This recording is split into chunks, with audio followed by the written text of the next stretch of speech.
Hi, it's Wednesday the 11th of November 2020 and I'm just looking at myself here in the camera and my hair, it's a bit of a riot. I think I'm going to need a trip to the barber's whenever I can. Anyway, God bless you. We're speaking about Jesus, the most wonderful person who's ever lived, the most amazing person, and not who has ever lived, but is living today, because Jesus is alive today. He's living in heaven, he's with his Father, but he's also present by his Spirit here on earth. And as Christians and believers in Jesus, we can have him living in our lives. He's living in my heart right now. Maybe he's living in your heart as well.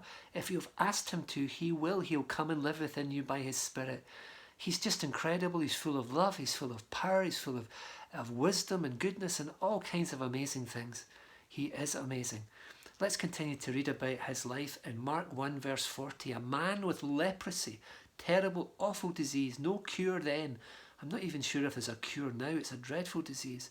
A man with leprosy came to him and begged him on his knees, "If you're willing, you can make me clean." Filled with compassion, Jesus reached out his hand and touched the man.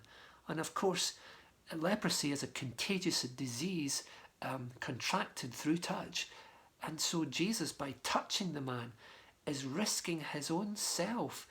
And this man has never been touched while he has had leprosy. And who knows how many years or how long that had been.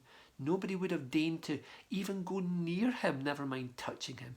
In fact, there was laws in the Jewish traditions about how far away you had to be from a man with leprosy. And you weren't even allowed to breathe the same air as him.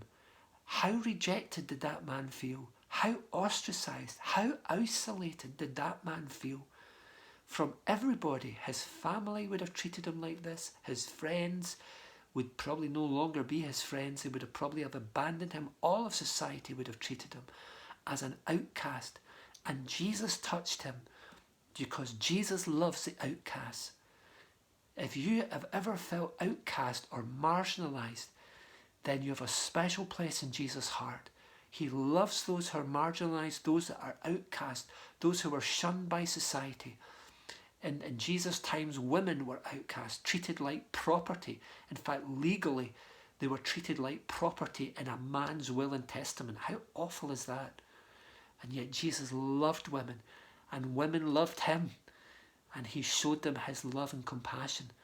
Jesus was amazing, filled with compassion. Jesus that reached out his hand and touched the man. "I am willing," he said, "be clean."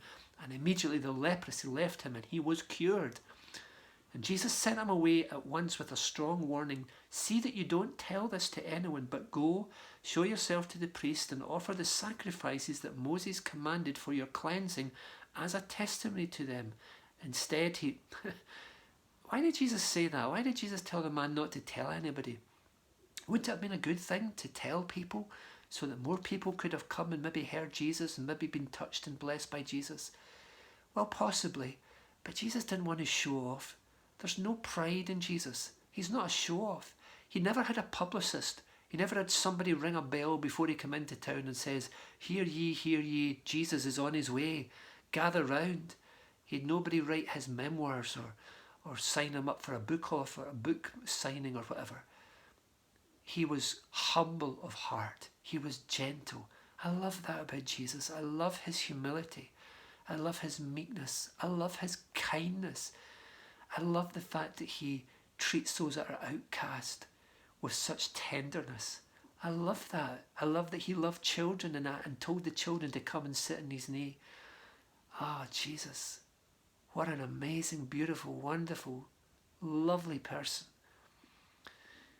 But after he told this man not to tell anybody, what happened was that the man went out and began to talk freely, spreading the news, and as a result, Jesus could no longer enter a town openly, but stayed outside in lonely places. And yet the people still came to him from everywhere.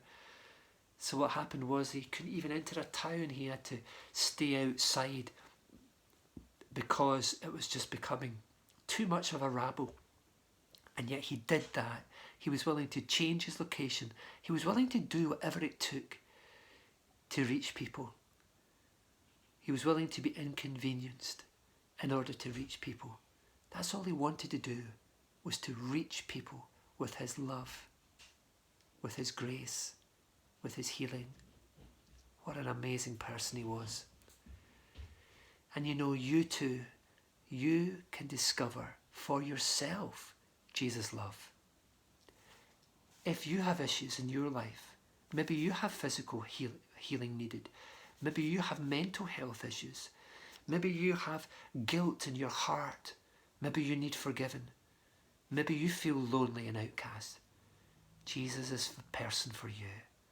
Ask Jesus to help you. Ask him to come into your heart, into your life. He will show you his love. He will bless you. He will work in your life, and you will begin to see a great change, because Jesus, he is the change maker. Bless him and bless you. Speak to you again tomorrow.